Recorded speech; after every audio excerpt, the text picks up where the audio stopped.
thing that has to come through our heart, my brothers and sisters, is love of Allah.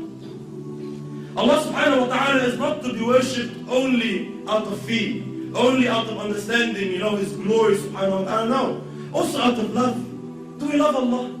Do you miss Allah subhanahu wa ta'ala? Don't you sometimes feel, Allahu Akbar, wallahi in dunya, in worldly relationships, you miss a friend, you pick up the phone and you call him. Say, Wallah, why are you calling me? Wallah, I miss you. Wallah, it's been a while, we didn't catch up. Let's go have a feed somewhere.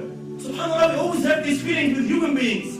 Lovers, SubhanAllah, a male and a female, a husband and a wife, Islamic environment, a husband and a wife. The guy is overseas, he hasn't seen his wife in a long time.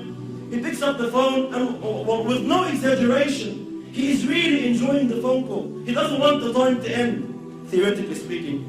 He doesn't want the phone call. The wife more, usually, she really is enjoying the phone call. Please, call me again. We are enjoying the discussion. Why is it with Allah we don't have these feelings? Muhammad sallallahu alayhi wa sallam used to say, Arihna biha ya Bilal. Tell Bilal, call Adhan, let us stress. We're tired of this garbage. We're tired of this dunya.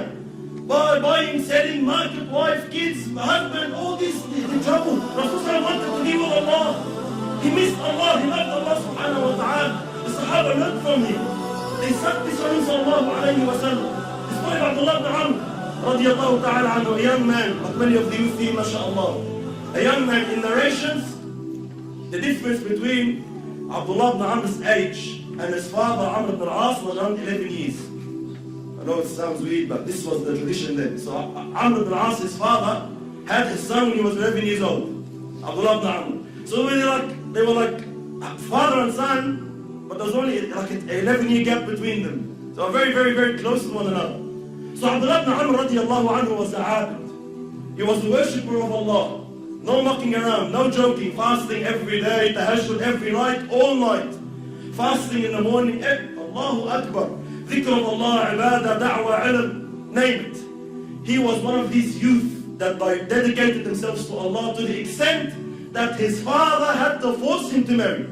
He's one of those people that the father had to actually, now get married. And it wasn't because of work or because he had he was falling in haram. No, he was dedicated to Allah. He didn't have time to think of these things. Subhanallah. They don't exist in our time. So Abdullah ibn Amr radiallahu anhu was forced to get married. Allahu Akbar. I want you to imagine the feeling going through a young man's heart on his wedding night.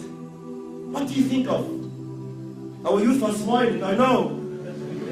Your wedding night, the first night, that's it, And for them, he didn't have he didn't meet his wife for 10 years beforehand. No. It's the first time to see his wife. It's the first time to actually, probably see a female in Medina. He actually is seeing, they're full of shahwat, they were true men, they're full of desire. And Abdullah ibn Amr radiallahu anhu says to his new wife, Allahu Akbar, please allow me to pray 2 rak'at. Allow me to pray 2 rak'at. In this time, he's thinking of Allah. In that time, we pray. I don't want to speak about myself, but people that pray Isha on that night, they probably pray 5 rak'at, 3 rak'at. He can't think properly. Abdullah ibn Amr radiallahu anhu in this time is remembering Allah. He's focused on Allah, subhanAllah. He's there, emotion. He's saying, please allow me to pray. How can I spend the night? Not that. He wants to pray salah. He starts praying and takes off. Forgets about his wife, forgets about his newlywed, mashallah, dressed up for him beside, He's praying until Adhan al-Fajr. He forgets his wife in the first wedding night till Fajr. And then Fajr time comes, he's not going to miss his fasting because he's newly married. No way! He goes, sorry, tomorrow, inshallah.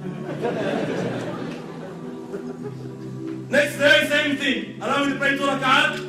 Forgets again. 3rd day, same thing. Forgets again. 3 days, the wife is there, he's there, nothing happened. SubhanAllah, Amr ibn al-As, the father, comes. He wants to check on his daughter-in-law.